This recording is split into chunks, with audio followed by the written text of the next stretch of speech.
Israel's cabinet Sunday approved a so-called declaratory decision that opposes the unilateral recognition of a Palestinian state. The measure was brought to a vote by Prime Minister Benjamin Netanyahu. Israel categorically rejects international edicts on a permanent arrangement with the Palestinians. Such an arrangement will be achieved only through direct negotiations between the sides. Recognition such as that, following the massacre of October 7, will grant a major prize to terror.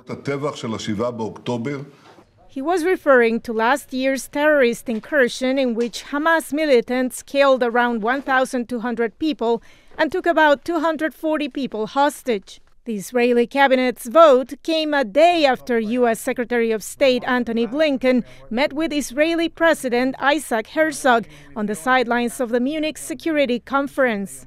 While a strong supporter of the Jewish state, the United States has also been a longtime proponent of a two-state solution to permanently end the conflict in the Middle East. We're thinking of the suffering of people caught up in the middle of conflict, including the Palestinian men, women, and children in Gaza.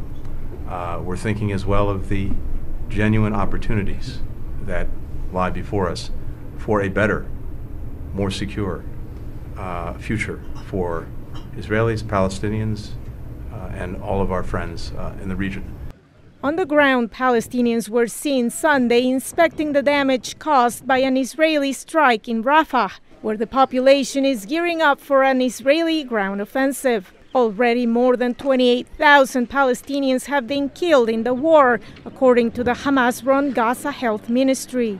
United Nations health officials said Nasser Hospital, the second largest in Gaza, is now, quote, completely out of service. And residents of the Jabalia refugee camp in the northern Gaza Strip held protests on Saturday complaining about food and medical shortages. Epidemics and diseases are spreading among our people in North Gaza, where there are no medicines. If they are available, a citizen cannot afford to buy them. Condemnation of the Israeli offensive was loud over the weekend at an African Union summit in Addis Ababa. Algeria is expected to present a plan to the United Nations Security Council this coming week, calling for an immediate ceasefire in Gaza. The United States has already expressed opposition to the draft resolution, arguing it favors an alternative it has been working on with its partners that would include at least a 6-week pause to the hostilities and the release of more hostages. Veronica, Balderas, Iglesias, VOA News.